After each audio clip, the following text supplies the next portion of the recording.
A Bíblia, no Evangelho de Lucas capítulo 13, nós vamos ler a partir do versículo 23, está escrito assim, E disse-lhe um: Senhor, são poucos os que se salvam? E ele lhe respondeu: Esforçai-vos para entrar pela porta estreita. Vou repetir: esforçai-vos para entrar pela porta estreita. Porque eu vos digo que muitos procurarão entrar e não poderão. Quando o pai de família se levantar e fechar ou cerrar a porta, e começardes de fora a bater a porta, dizendo: Senhor, Senhor, abre-nos. E respondendo ele vos disser: Não sei de onde vós sois. Então começareis a dizer: Temos comido e bebido na tua presença, e tu tens ensinado nas nossas ruas. E ele vos responderá: Digo-vos que não vos conheço, nem sei de onde vós sois. Apartai-vos de mim, vós todos os que praticais a iniquidade. Então vamos recapitular e entender isso aqui. Alguém se aproximou de Jesus e fez a seguinte pergunta: Senhor, são muitos os que serão salvos ou os que são salvos? Você sabe que essa pergunta, falar de ser salvo, se refere ao destino da pessoa depois da morte. Porque o que a Bíblia nos ensina é que a morte, tão temida por muitos nesse mundo, ela não é o fim. Quando o seu corpo não estiver mais condição de vida, não tiver mais condição de vida, porque algum órgão vital parou, então, o que vai acontecer é o fim apenas do corpo. Você não é um corpo que tem alma, você é uma alma que tem um corpo. Então a morte, ela provoca apenas a separação da alma do corpo. A alma se separa do corpo, mas ela não morre. A alma não morre, a alma não acaba. Você, de uma forma ou de outra, será eterno. Então, quando acontece essa separação da alma e do corpo, a alma não fica vagando como alguns dizem por aí, alma penada. Eu vi uma alma penada, a alma de fulano está vagando por aí. Não existe isso. O reino de Deus não é bagunça, não. Quando a alma se separa do corpo, ela tem dois destinos. Não são 3, não são 4, não são 5, são apenas 2 destinos. Ou ela é levada pelos anjos para Deus eternamente, ou ela é levada pelos anjos do mal, pelos demônios, ao inferno também eternamente. Não tem outro destino além desses dois. Acontece a morte, todo mundo se mobiliza em relação ao corpo, não é assim? Se acontecer um acidente na estrada, na avenida ali, e uma pessoa morreu, então já imediatamente vem a polícia, vem o IML, alguém liga, fala, tem um corpo aqui estendido. Aí vai se identificar quem é, vai se entrar em contato com a família, depois que identificou, localizou, aí a família comunica os parentes, aí começa aquele negócio, vem cá, onde vai ser velado o corpo? Vem cá, o corpo está onde? Já não se fala mais da pessoa, fala? Alguém fala assim, o João está onde? A Maria está onde? O fulano está onde? Não. Fala assim, o corpo está onde? Ah, está no necrotério, já saiu do necrotério? Vai ser velado onde? Vai ser sepultado onde? Todo mundo fica atrás do corpo. Mas na hora que a morte aconteceu, imediatamente, no mundo real, mas invisível aos nossos olhos, aconteceu toda uma movimentação que a gente não sabe. Bispo, quem diz isso? A Bíblia. A fonte mais segura para nos trazer revelações acerca do mundo espiritual é a Bíblia. Então, nesse momento da morte, a alma já foi levada, ou pelos anjos de Deus para Deus, ou pelos anjos do diabo para o inferno.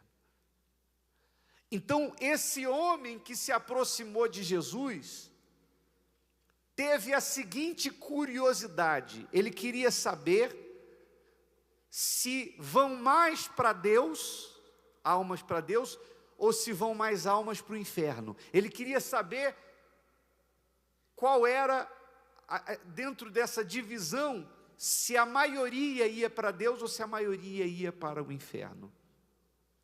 E Jesus então respondeu, no versículo 24, eu vou ler de novo, ele disse assim, ó, esforçai-vos para entrar pela porta estreita, porque eu vos digo que muitos procurarão entrar e não poderão. Ou seja, a resposta de Jesus dá a entender o quê?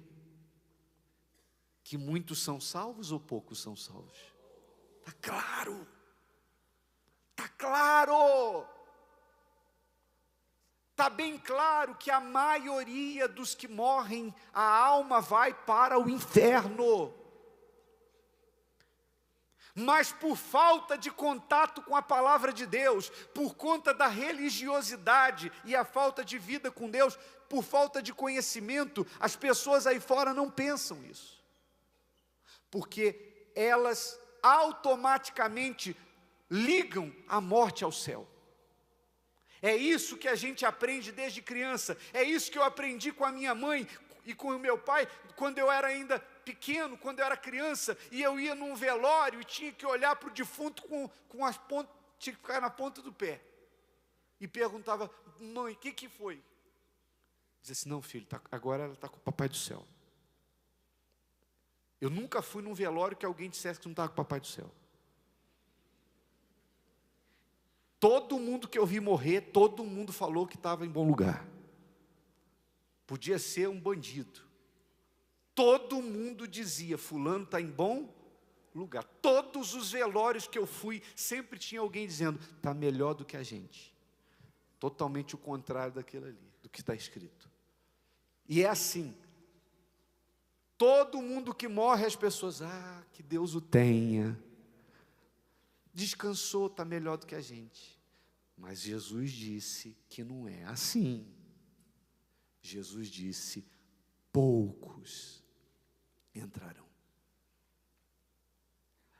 Mas aí tem duas palavrinhas que a gente tem que meditar nelas aqui, que elas são importantíssimas no texto, do versículo 24. É a primeira palavra que diz, esforçai-vos. E a outra que está lá no finalzinho do versículo que fala, procurarão. Esforçai-vos para entrar pela porta estreita, porque eu vos digo que muitos procurarão entrar e não poderão, muitos não poderão. Então, vamos meditar qual a diferença de esforço e procura. Se você for no dicionário, como eu fui, um dos significados para esforçar-se é esse aqui, ó. Esforçar-se, por favor, coloque. Esforçar-se é empregar toda a força, toda a energia e diligência para conseguir alguma coisa. Isso é esforçar. Então, para você ser salvo, está escrito que você, em outras palavras, vai ter que empregar toda a tua força, toda a energia e ser diligente para conseguir isso. Ninguém vai ser salvo sem sacrificar, sem lutar, sem se esforçar. Não vai ser fácil. A sua alma, a salvação da sua alma não é algo que você vai conseguir com facilidade. Não se iluda pensando que porque Jesus morreu na cruz e nós estamos na graça, significa dizer que você tem liberdade para viver à vontade e fazer o que te der na cabeça. Não! Você vai ter que se esforçar. Em outra passagem, Jesus disse: o céu é tomado por esforço e só os que se esforçam entrarão nele. E também, em outra versão bíblica, está escrito: o céu é tomado por violência. Ou seja, você tem que ser violento, você tem que botar toda a sua força se você quiser ser salvo. Você vai ter que resistir às injustiças e manter o seu coração livre de mágoa. Você vai ter que resistir às tentações. O mundo vai oferecer flores para você, para te separar de Deus, para levar você para o pecado, para o adultério, levar você à infidelidade, à sujeira desse mundo, que é um mundo vil, que é um mundo ímpio. Então o mundo vai oferecer flores, vai estender o tapete vermelho para você, para tentar te separar da comunhão com Deus, para quebrar sua comunhão com Deus. Tem que haver da sua parte esforço para você resistir tudo e permanecer de pé. Não caia no erro de pensar: Jesus já morreu por mim e eu posso me dar o luxo de fazer o que me der vontade de fazer. Não. Jesus quer que você seja salvo. E Ele foi ao limite do que Ele podia fazer. Mas Ele não vai poder fazer a sua parte. Amém, pessoal? Mas Ele perdoa. Ele perdoou a mulher adúltera, mas logo depois de perdoar e livrá-la das pedradas, Ele disse para ela: vai. E o quê? Não peques mais. Porque se ela continuasse pecando, ela estaria desdenhando da graça. Você sabe o que faz uma pessoa que, mesmo depois de conhecer a verdade, ser iluminada pela luz do Evangelho, e essa pessoa rejeita a salvação e prefere continuar pecando? É como se você, mais ou menos, pegasse uma pessoa que passa na sua rua, toda suja, maltrapilha, mendiga, colocasse ela dentro da sua casa, desse um banho nela, colocasse roupa nova nela, sentasse ela na mesa, pegasse a sua melhor comida, colocasse o prato na mesa, sobre a mesa para ela, e ela pegar esse prato e fazer assim, jogar longe. Como é que você ia se sentir? Eu fiz tudo isso, e essa pessoa jogou a comida fora. Ela desdenhou da minha bondade. É isso que aquele que já conhece a palavra e escolhe viver uma vida errada, uma vida completamente avessa à palavra de Deus. Claro, todos nós somos pecadores, eu também sou, todos nós somos, ninguém aqui está isento de pecar. Se a gente for conjugar o verbo pecar, aqui todas as pessoas vão entrar. Mas existe uma diferença entre você ser pecador e você viver deliberadamente na prática do pecado. Então, por que poucos são salvos? Porque poucos se esforçam. Muitos até procuram. Jesus, aí entra outra palavra que eu disse que a gente tem que meditar nela, né? Procurar. Procurar é isso aí, ó. É o ato de buscar por alguma coisa, tentar encontrar. Tentar encontrar. A maioria das pessoas que vem na igreja procura, a maioria procura, mas poucos se esforçam. Poucos são aqueles que se tornam discípulos. A igreja tem muitos seguidores, pessoas que vêm à procura, que vêm buscar algo, mas infelizmente, poucos discípulos, poucos que assumem a fé no Senhor Jesus e que se entregam. E a prova de que Jesus está falando com aqueles que são de dentro da igreja está nas frases seguintes, ou nos versículos seguintes da passagem.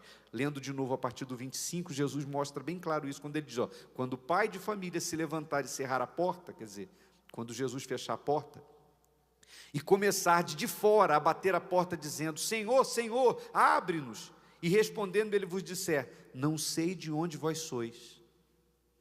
Quer dizer, tem aqueles que depois que a porta fechar, não tem mais jeito, é o que está acontecendo com muita gente que está no inferno agora. Tem muita gente no inferno que foi de dentro de igreja, tem muita gente que pregou a palavra, tem muita gente que conheceu, que procurou, mas não se esforçou e hoje está no inferno e estão lá, Senhor, Senhor, tem misericórdia, dá uma oportunidade, dá uma chance. Tem gente gritando no inferno agora, pode ter certeza disso. Então ele disse, não sei de onde vós sois. Então começareis a dizer, temos comido e bebido na tua presença, e tu tens ensinado nas nossas ruas. Quer dizer, gente que, quando fala comido na tua presença, significa dizer o seguinte, gente que está dentro da igreja, que esteve dentro da igreja. Gente que ouviu, e tu tens ensinado nas nossas ruas, ou seja, gente que ouviu ensinamentos profundos. E ele vos responderá, digo-vos que não vos conheço, nem sei de onde vós sois, apartai-vos de mim, vós todos os que praticais a iniquidade, é o pecado da iniquidade. Pessoa que não tem temor, está dentro da igreja, mas continua vivendo na falcatrua, na sujeira. Vem, chega domingo, chega o dia, chega quarta-feira, ela veste uma máscara, se passa por cristão e vem para a igreja. Vem procurar, mas não se esforça, não se entrega. Quem está me entendendo faz assim. Então ele diz, apartai-vos de mim. Isso aqui é muito, muito, muito, muito sério. Para encerrar, eu pergunto a você, não precisa responder para mim, responda para você mesmo. Não importa quanto tempo você está na igreja, você está procurando ou você está se esforçando? Não responda para mim. Coloca de novo, esforçar. Significado de esforçar. Empregar toda a força, toda a energia e diligência para conseguir alguma coisa. Concorda com aquilo que Jesus disse, né? De todo o coração, de toda a alma, de toda a força, de todo entendimento. Você está fazendo isso aí, toda a força, ou você está só procurando? Coloca o procurar aí. É o ato de buscar por alguma coisa, tentar encontrar. Por exemplo, tem gente que está tentando receber o Espírito Santo, está procurando, está procurando. Nem todo mundo que procura encontra. Procurar é tentar achar. A procura tem que existir a princípio, mas sem o esforço, não tem como. Se Deus falou com você através desta mensagem, compartilhe. Inscreva-se em nosso canal e não esqueça de ativar o sino para ser notificado das próximas postagens.